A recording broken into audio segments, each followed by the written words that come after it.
नमस्कार साथियों, स्वागत है आप सभी का आपके अपने YouTube channel bound to education में। मैं बिरबल आप सभी का स्वागत करता हूं आज की इस नए वीडियो में। आज हम लोग झारखंड जीके के मोस्ट इंपॉर्टेंट हिस्ट्री के प्रश्नों को देखने वाले हैं, जो कि आपके आने वाले परीक्षा के दृष्टिकोण से बहुत अधिक महत्वपूर्ण होने वाला है। सारे ही प्रश्नों को ध्यानपूर्वक देखेंगे क्योंकि सारे ही प्रश्न आपके परीक्षा के दृष्टिकोण से महत्वपूर्ण है। तो चलिए आज के इस वीडियो को शुरू करते हैं बिना किसी देरी के और आते हैं क्वेश्चन नंबर 1 पे। तुजुक ए जहांगीर में झारखंड के लिए किस शब्द का प्रयोग किया गया है? खोखरा, छोटा नागपुर, झारखंड या फिर कुक्कुट। तो तुजुक ए जहांगीर में झारखंड को खोखरा कह करके संबोधित किया गया है, तो इसका करेक्ट आंसर हो जाएगा खोखरा। इसके अलावा आप याद रखेंगे मुगल काल में झारखंड को क्या कहा गया था? खुकरा या फिर कुकरा कह करके संबोधित किया गया था। आईने अकबरी से भी पूछा जाता है, आईने अकबरी का याद रखेंगे कोकरा कह करके झारखंड को संबोधित किया गया था। ठीक है, उसके बाद ईस्ट इंडिया कंपनी में छोटा नागपुर कह करके संबोधित किया गया था। इन सवालों को आप याद रखेंगे। नेक्स्ट क्वेश्चन की ओर आते हैं। क्वेश्चन नंबर 2, झारखंड प्रदेश का सर्वप्रथम उल्लेख मिलता है विष्णु पुराण में, कौटिल्य के अर्थशास्त्र में, आईने अकबरी में या फिर ऐतरेय ब्राह्मण में। तो झारखंड प्रदेश का जो सर्वप्रथम उल्लेख मिलता है वो हमें ऐतरेय ब्राह्मण में मिलता है। इसका करेक्ट आंसर हो जाएगा ऑप्शन डी। और झारखंड जो शब्द है इसका उपयोग सर्वप्रथम किया गया था 13वीं सदी में। ठीक है, 13वीं सदी में किया गया था, इसे आप याद रखेंगे। और हमें ताम्रपत्र में लिखा हुआ ये झारखंड शब्द मिला था, तो इन चीज़ों को आप याद रखेंगे। क्वेश्चन नंबर 2 का करेक्ट आंसर हो जाएगा ऑप्शन डी, ऐतरेय ब्राह्मण। नेक्स्ट क्वेश्चन की ओर चलते हैं। क्वेश्चन नंबर 3, महाभारत में झारखंड को किस नाम से जाना जाता है? पौंडरिक, पुंडरिक, पिंडरिक या फिर पिंडली। तो महाभारत में याद रखेंगे पुंडरिक प्रदेश के नाम से हमें इसका उल्लेख मिलता है, तो इसका करेक्ट आंसर हो जाएगा ऑप्शन बी। साथ ही आप याद रखेंगे ऐतरेय ब्राह्मण में इसे पुंड्र या फिर पुंड कहा गया है। वायु पुराण में याद रखेंगे, वायु पुराण में इसे मुरंड कहा गया है। ठीक है, मुरंड। उसके बाद विष्णु पुराण में इसे कहा गया है मुंड। विष्णु पुराण में आप याद रखेंगे इसे मुंड कहा गया है। ठीक है, और महाभारत में पुंडरिक कहा गया है। इन जानकारियों को आप याद रखेंगे। तो क्वेश्चन नंबर 3 का करेक्ट आंसर हो जाएगा option B, Pundarik. Next question की ओर चलते हैं। क्वेश्चन नंबर 4, ये जो क्वेश्चन है क्वेश्चन नंबर 3, ये फर्स्ट जेपीएससी 2003 में पूछा गया क्वेश्चन है। ठीक है, तो इसे इंपॉर्टेंट टिक कर लीजिएगा। तो क्वेश्चन नंबर 4 है, कौटिल्य के अर्थशास्त्र में झारखंड प्रदेश को संबोधित किया जाता है खोखरा, छोटा नागपुर, झारखंड या फिर कुक्कुट। तो क्वेश्चन नंबर 4 का करेक्ट आंसर हो जाएगा ऑप्शन डी, कुक्कुट। कौटिल्य के अर्थशास्त्र में झारखंड को क्या कह करके संबोधित किया गया है? कुक्कुट कह करके संबोधित किया गया है, इसे आप याद रखेंगे। और समुद्रगुप्त का जो प्रयाग परिस्थिति था इसमें मुरुंड प्रदेश कह करके झारखंड को संबोधित किया गया था। तो क्वेश्चन नंबर 4 का करेक्ट आंसर हो जाएगा ऑप्शन डी, कुक्कुट। ठीक है, ऑप्शन डी हो जाएगा कुक्कुट। नेक्स्ट क्वेश्चन की ओर आते हैं। क्वेश्चन नंबर 5, झारखंड राज्य की प्राचीनतम जनजाति है संथाल, हो, बिरजिया या फिर असुर। तो झारखंड राज्य की सबसे प्राचीनतम जो जनजाति मानी जाती है वो असुर जनजाति को मानी जाती है, तो इसका करेक्ट आंसर हो जाएगा ऑप्शन डी, असुर जनजाति। असुर जनजाति जो थे ये रांची, लोहरदगा और गुमला के क्षेत्र में निवास करते थे। असुर जनजाति के बाद अगर पूछा जाता है तो उसके बाद बिरजिया, बिरहोर तथा खड़िया जनजाति का झारखंड में प्रवेश होता है। तो क्वेश्चन नंबर 5 का करेक्ट आंसर याद रखेंगे ऑप्शन डी, असुर जनजाति। नेक्स्ट क्वेश्चन की ओर चलते हैं। क्वेश्चन नंबर 6, कांस्य युगीन औजारों का प्रारंभकर्ता किस जनजाति को माना जाता है? असुर जनजाति, हो जनजाति, मुंडा जनजाति या फिर ओरांव जनजाति। तो कांस्य युगीन जो औजार थे अर्थात कि कांसे के बर्तन का, कांसे के औजारों का जो उपयोग हुआ था वो सर्वप्रथम असुरों के द्वारा माना जाता है, तो इसका करेक्ट आंसर हो जाएगा ऑप्शन ए, असुर। कांस्य जो धातु होता है ये तांबा तथा टीन का मिश्र धातु होता है। आप इन दोनों ही जनजाति का नाम याद रखेंगे। इन दोनों ही जनजाति का उल्लेख वास्तविक रूप में हमें मिलता है।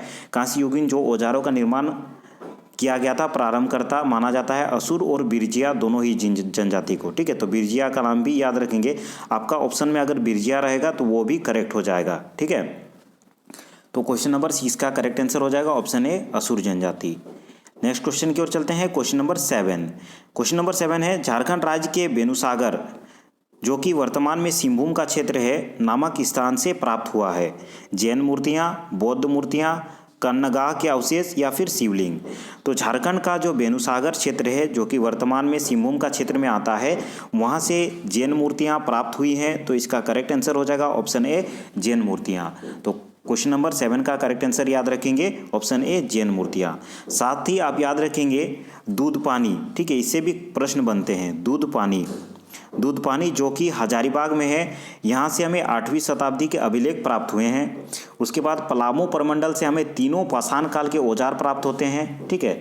बेनुसागर से तो हम लोग जान लिए, इसमें जैन मूर्तियाँ प्राप्त हुई हैं। और जैन मूर्तियाँ कब की 7वीं शताब्दी की जैन मूर्तियाँ हमें यहाँ से मिलती है, ठीक है। लोहरदग्गा से कांसे का प्याला मिला हुआ है, ठीक है। उसके बाद लूपगढ़ी से क्वेश्चन बनता है, जहाँ से कब्रगाह के अवशेष हमें देखने को मिलती है। तो इन सारी जानकारी को याद रखेंगे। क्वेश्चन नंबर 7 का करेक्ट आंसर हो जाएगा ऑप्शन ए जैन मूर्तियाँ। क्वेश्चन नंबर 8 की ओर चलते हैं। पारसनाथ की पहाड़ी स्थित है दुमका में, गिरिडीह में, देवघर में या फिर साहिबगंज में। तो पारसनाथ की जो पहाड़ी है वो गिरिडीह जिले में स्थित है। ऑप्शन बी इसका करेक्ट आंसर हो जाएगा। याद रखेंगे जो पारसनाथ है ये 23वें तीर्थंकर पारसनाथ का निर्माण कब किया गया था? 717 ईसा पूर्व में इसका निर्माण किया गया था। इसे आप याद रखेंगे, ठीक है। और ये जो पहाड़ी है जैन धर्म जो धर्मावलंबी थे उनका प्रमुख तीर्थ स्थल है, ठीक है। नेक्स्ट क्वेश्चन की ओर चलते हैं। क्वेश्चन नंबर 9, पारसनाथ की पहाड़ी की ऊंचाई कितनी है? 4380 फुट, 4480 फुट, 4580 फुट, 4680 फुट। तो पारसनाथ की जो ऊंचाई है वो याद रखेंगे 4480 फुट है। वास्तविक रूप में 4478 फुट किताब में देखने को मिलता है। तो अगर राउंड फिगर में 4480 फुट दिया रहेगा तो वो भी करेक्ट हो जाएगा। तो क्वेश्चन नंबर 9 का करेक्ट आंसर याद रखेंगे ऑप्शन बी 4480 फुट। ये भी 5th JPSC 2013 में पूछा गया था। पारसनाथ की पहाड़ी किस धर्म का प्रमुख तीर्थ स्थल है? बौद्ध धर्म, हिंदू धर्म, शैव धर्म या फिर जैन धर्म। तो पारसनाथ की जो पहाड़ी है ये जैन धर्म के लिए प्रमुख तीर्थ स्थल है। तो इसका करेक्ट आंसर हो जाएगा ऑप्शन डी जैन धर्म।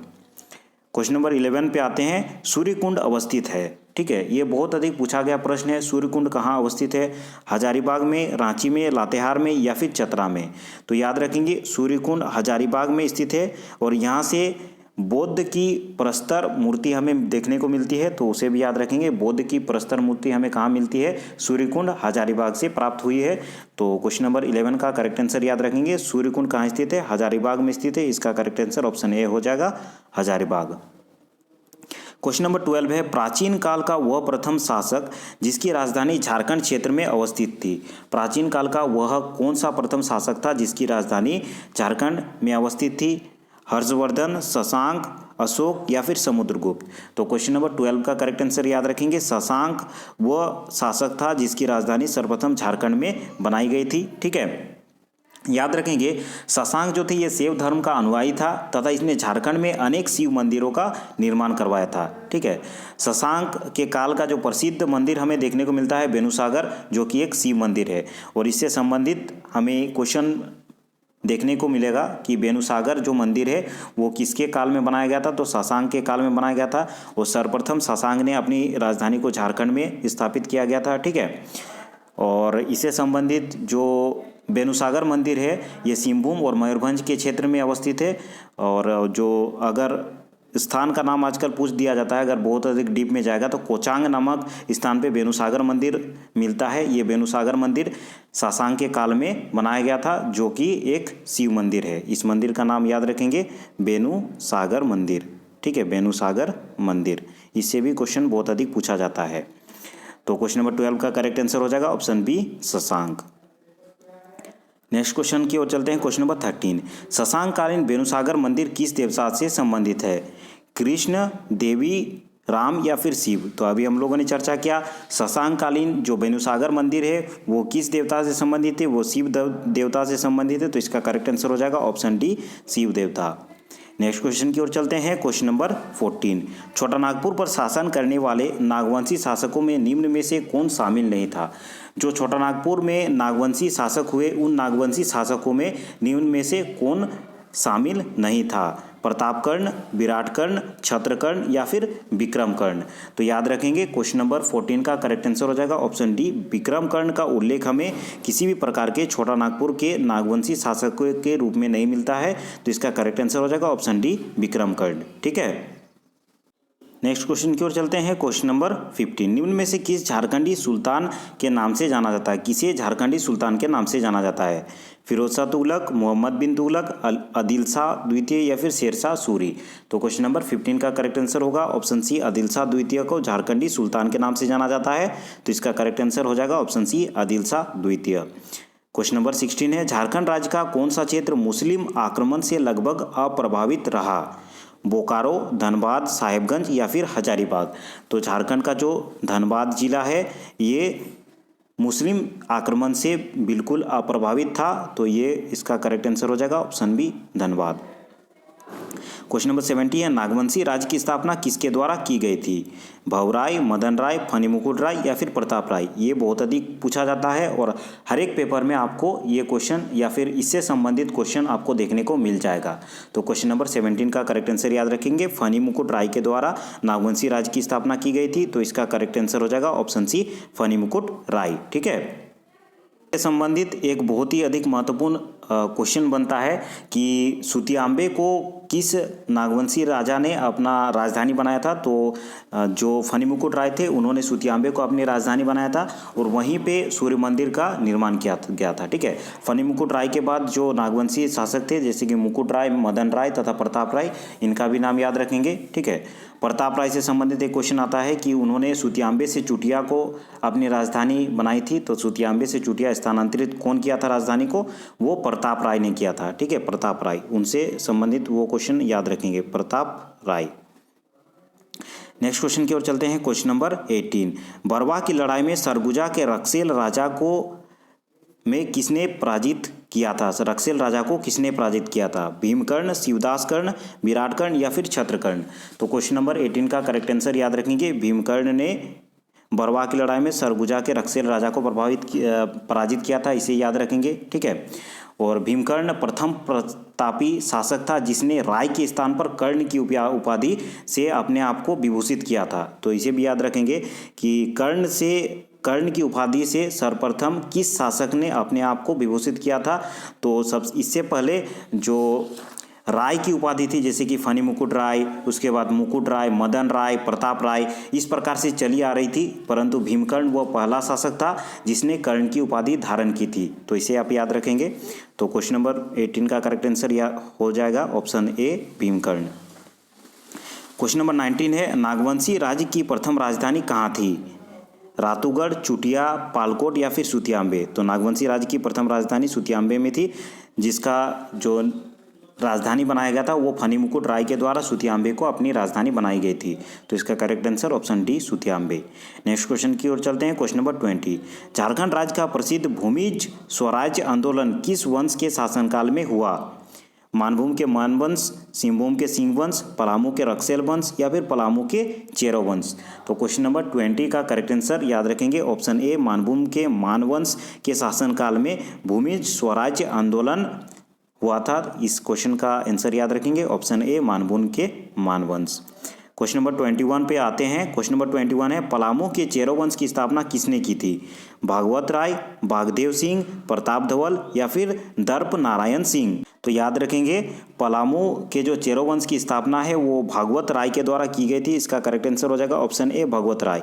और ये कब की गई थी? याद रखेंगे 1572 ईस्वी में इस वंश की स्थापना की गई थी। चेरो ने रक्सेलों को पराजित कर अपने राज्य की स्थापना की थी, इसे आप याद रखेंगे। ठीक है, नेक्स्ट क्वेश्चन पे चलते हैं। क्वेश्चन नंबर 22, झारखंड राज्य में 1857 ईस्वी का विद्रोह किस स्थान से प्रारंभ हुआ था? यह भी बहुत अधिक पूछा जाता है। रोहिणी गांव से, मेदिनीनगर से, झुमरी तिलैया से या फिर रांची से? तो क्वेश्चन नंबर 22 का करेक्ट आंसर हो जाएगा ऑप्शन ए, रोहिणी गांव से। ठीक है, 22 का करेक्ट आंसर याद रखेंगे ऑप्शन ए, रोहिणी गांव। नेक्स्ट क्वेश्चन पे चलते हैं। क्वेश्चन नंबर 23, 1857 ईस्वी के विद्रोह के समय रामगढ़ बटालियन का मुख्यालय कहाँ था? रांची में, चतरा में, दुमका में या फिर हजारीबाग में?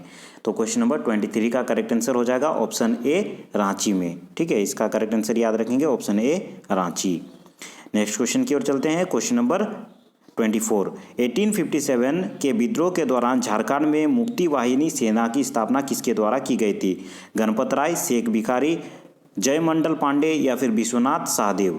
तो क्वेश्चन नंबर 24 का करेक्ट आंसर हो जाएगा ऑप्शन डी, विश्वनाथ सहदेव के द्वारा 1857 के विद्रोह के दौरान झारखंड में मुक्ति वाहिनी सेना की स्थापना की गई थी। तो क्वेश्चन नंबर 24 का करेक्ट आंसर याद रखेंगे ऑप्शन डी, विश्वनाथ सहदेव।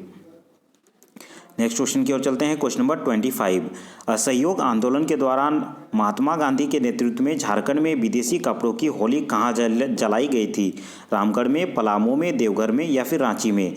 तो असहयोग आंदोलन के दौरान महात्मा गांधी के नेतृत्व में झारखंड में विदेशी कपड़ों की होली कहाँ जलाई गई थी? याद रखेंगे क्वेश्चन नंबर 25 का करेक्ट आंसर हो जाएगा रांची में जलाई गई थी। तो इसका करेक्ट आंसर ऑप्शन डी हो जाएगा रांची में। क्वेश्चन नंबर 26 है, सन 1929 में किसकी अध्यक्षता में झरिया में भारतीय ट्रेड यूनियन कांग्रेस का अधिवेशन आयोजित किया गया था? महात्मा गांधी के अध्यक्षता में, लाला लाजपत राय के अध्यक्षता में, जवाहरलाल नेहरू के अध्यक्षता में या फिर सुभाष चंद्र बोस के अध्यक्षता में? तो क्वेश्चन नंबर 26 का करेक्ट आंसर याद रखेंगे जवाहरलाल नेहरू के नेतृत्व में 1929 में झारिया में भारतीय ट्रेड यूनियन कांग्रेस का अधिवेशन आयोजित किया गया था। इस क्वेश्चन का करेक्ट आंसर हो जाएगा option C, Jawaharlal Nehru. Question number 27 है, रांची में अंजुमन इस्लामिया की स्थापना किसने की? सैयद अहमद खान ने, मोहम्मद अली जिन्ना ने, अब्दुल कलाम आज़ाद ने, अबुल कलाम आज़ाद ने या फिर इनमें से कोई नहीं? तो झारखंड में रांची में अंजुमन इस्लामिया की स्थापना जो की गई थी वो अबुल कलाम आज़ाद के द्वारा की गई थी। तो इसका करेक्ट आंसर हो जाएगा ऑप्शन सी, अबुल कलाम आज़ाद। तो आज के इस वीडियो में इतना ही। अगर इसी प्रकार झारखंड के विभिन्न प्रकार के प्रतियोगी परीक्षाओं से संबंधित वीडियोस देखना चाहते हैं तो बाउंड टू एजुकेशन चैनल को विजिट कर सकते हैं। वहां पे अलग अलग वीडियोस के लिए अलग अलग प्लेलिस्ट आपको देखने को मिल जाएंगे। आपके परीक्षा के हिसाब से आप अपने प्लेलिस्ट से वीडियोज़ देख सकते हैं। ठीक है, क्षेत्रीय लैंग्वेज से संबंधित वीडियोज़ भी आपको चैनल के प्लेलिस्ट में मिल जाएंगे। तो आज के इस वीडियो को देखने के लिए धन्यवाद। अगर आपने अभी तक चैनल को सब्सक्राइब नहीं किया है तो इसे ज़रूर से ज़रूर सब्सक्राइब कर दे और सामने के बेल के आइकन को भी प्रेस कर दे ताकि जो भी नए वीडियोस इस चैनल में अपलोड होंगे उसका नोटिफिकेशन आप तक डायरेक्टली पहुंच सके। जाने से पहले वीडियो को अवश्य ही लाइक कर दे ताकि मुझे पता चले कि इस प्रकार के वीडियोस आपके लिए मैं बनाऊं या फिर ना बनाऊं। धन्यवाद।